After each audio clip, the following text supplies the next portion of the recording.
कहाँ गयो देश, कहीँ अप्ठ्यारोमा पर्यो कि भन्ने जस्तो भाष्य सृजना गर्न खोजिएको छ। कहीँ पनि अप्ठ्यारोमा छैन। देशलाई ट्र्याकमा ल्याउँदैछौँ हामी ट्र्याकमा ल्याउने कोसिसमा छौँ। ट्र्याक बाहिर त हिजो थियो देश। पछिल्लो समय सरकारले ल्याएका अध्यादेशका विषयलाई लिएर त्यसको कन्टेन्ट भित्रको कुरामा त्यसले गर्न खोजेको, त्यसले दिन खोजेको सेवा, त्यसबाट लाभ हुने कुराहरूलाई लिएर कहीँ कतै मैले टीका टिप्पणी भएको देख्न सकेको छैन। सरकारले ल्यायो किन ल्यायो भन्ने विषयमा प्रश्नहरू उठे होलान्, तर त्यसले विकास निर्माणको कामलाई द्रुत गति दिनको निमित्त, जहाँ चाहिँ पोलिसी ग्याप छ त्यसलाई फुलफिल गर्नको निमित्त कतिपय कुराहरू आज गर्ने कुरा आजै गर्नुपर्ने हुन्छ। त्यस्ता कुराहरूलाई लिएर हामीले काम गर्यौँ। साथीहरूलाई त्यसबारेमा कतै कतै मैले भन्न नसकिने हो कि भन्ने अप्ठ्यारो परेको छ भने यहाँहरूले छलफल गर्नुहोला, पार्टीमा सल्लाह गर्नुहोला। हामीले यो देशलाई घाटा हुने, यस देशका नागरिकलाई घाटा हुने र यो देशलाई, यो देशको भविष्यलाई अप्ठ्यारो पर्ने कुनै पनि निर्णय गरेका छैनौँ, गर्दैनौँ र गर्न दिँदैनौँ। त्यसमा यहाँहरू निर्धक्क हुनुहोला। हामी नयाँ छौँ तर बेवकुफ छैनौँ। यो देशको माया छ हामीलाई यो देशको माया छ। हामी यो देशमा हुर्कदै गरेका सन्ततिहरूको भविष्यप्रति चिन्तित छौँ। यो देशको सार्वभौमिकता, यो देशको अखण्डताप्रति हामी अडिग छौँ, अटल छौँ। हामी निर्भीक भएर अडिन सक्छौँ, बोल्न सक्छौँ। त्यसकारणले यी कुराहरूमा हामी कहिले पनि कम्प्रोमाइज गर्दैनौँ। यसमा यहाँहरू निर्धक्क हुनुभयो हुन्छ।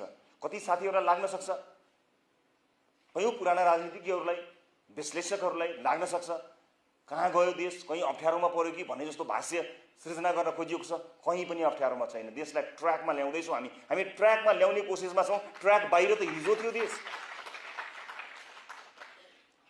राष्ट्रसभाभित्र विभिन्न साथीहरू हुनुहुन्छ। 8-10 जना केही साथीहरूको अलग किसिमको चर्चाहरू होला। बाँकी रहेका कयौँ साथीहरू हुनुहुन्छ, त्यसभित्र प्रवेश गर्न समाजले अलिकति सकेको छैन।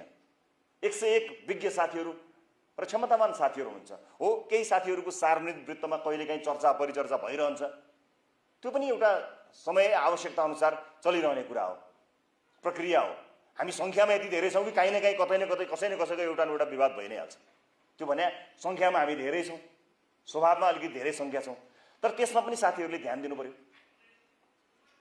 हाम्रा अभिव्यक्तिले, हाम्रा क्रियाकलापले हामीलाई भोट दिने मान्छे आशा र भरोसा बोकेर, कुप्रो शरीर बोकेर लट्ठी टेक्दै टेक्दै गएर घन्टीमा भोट हालेको ती वृद्ध बाआमाको, दाजुभाइ दिदीबहिनीहरूको, उनीहरूको मनोभावनामा चोट पुग्यो कि भन्ने कुरा हामीले सोच्नुपर्छ। हाम्रा अभिव्यक्तिहरू, हाम्रा अन्तर्वार्ता, हाम्रा फेसबुक स्ट्याटस हामीले गर्ने कुरामा त्यो हामीले सोच्नै पर्छ। त्यो जिम्मेवारी दिएर पठाएको हो। किनभने हामीले आज गलत काम गऱ्यौँ भने त्यो चोकको चिया पसलमा बसेर उनीहरूलाई देखिस् तेरो रासोपा, देखिस् तेरो घन्टी भनेर उनीहरूलाई गिजाइरहेका हुन्छन्। त्यतिखेर हेर हाम्रो रासोपा, हेर हाम्रो घन्टी भन्ने आँट हामीले दिनुपर्छ। रासोपाका मान्छेले मात्र भोट दिएर जितेका होइनौँ साथी। हामीले काङ्ग्रेस, एमाले, माओवादी लगायत सबै राजनीतिक दल, उनीहरूको यसो होइन कि उहाँहरूसँग बस्ने घर थिएन। राजनीतिक रूपमा उहाँहरू सबैको आफ्नो घर थियो, तर भएको आफ्नो घरलाई छोडेर हाम्रो पार्टीलाई आफ्नो घर बनाएर आएर भोट दिएका छन्। विभिन्न राजनीतिक दलमा आस्था र विश्वास गर्ने साथीहरूले तिनलाई पनि चिया पसल र चौतारोमा प्रश्न गरिन्छ भन्दाखेरि उसले छाती फुलाएर, आँखा जुदाएर जवाफ दिन सक्ने क्रियाकलाप तपाईँ हाम्रो हुन जरुरी छ। हामीले उसको शिर झुकाउन दिनु हुँदैन। त्यति मात्र होइन, यो सिङ्गो देशको शिर झुकाउन दिनु हुँदैन हामीले। सिङ्गो पुस्ताको शिर झुकाउन दिनु हुँदैन हामीले। हामीमाथि आशंका छ यिनीहरू आलाकाँचा हुन् कि कहीँ यिनीहरूले गर्दा देश नै अप्ठ्यारोमा पर्छ कि, यिनले वैदेशिक सम्बन्धलाई बिगार्छन् कि, यिनले व्यापारिक सम्बन्धलाई बिगार्छन् कि, यिनले गरेका गतिविधिले निजी क्षेत्र त्रसित हुन्छ कि, यिनले गरेको क्रियाकलापले ब्युरोक्रेसीमा सातो जाने वातावरण बन्छ कि, यसले न्यायिक प्रणालीलाई असर गर्छ कि, जस्ता अनेक शङ्का आशंकाका आँखाले तपाईँ हामीलाई चनाखोका साथ आम नागरिकले, समाजले, सिङ्गो देशले हेरिरहेको छ। यतिखेर हामी यो देशको सबैभन्दा जिम्मेवार सांसदका रूपमा खडा भएका छौँ। तपाईँले टाँच्नुभएको यो लोगो, सांसदको लोगो, त्यसको वास्तविक वेट कति छ मलाई थाहा छैन, तर त्यसको भारी त गरुङ्गो छ। त्यो कोटको एउटा कुनामा यसै अडिएको एउटा ढ्याक होइन साथी हो। यो देशको भविष्य बोक्ने जिम्मेवारी भएको एउटा महत्त्वपूर्ण चिन्ह हो।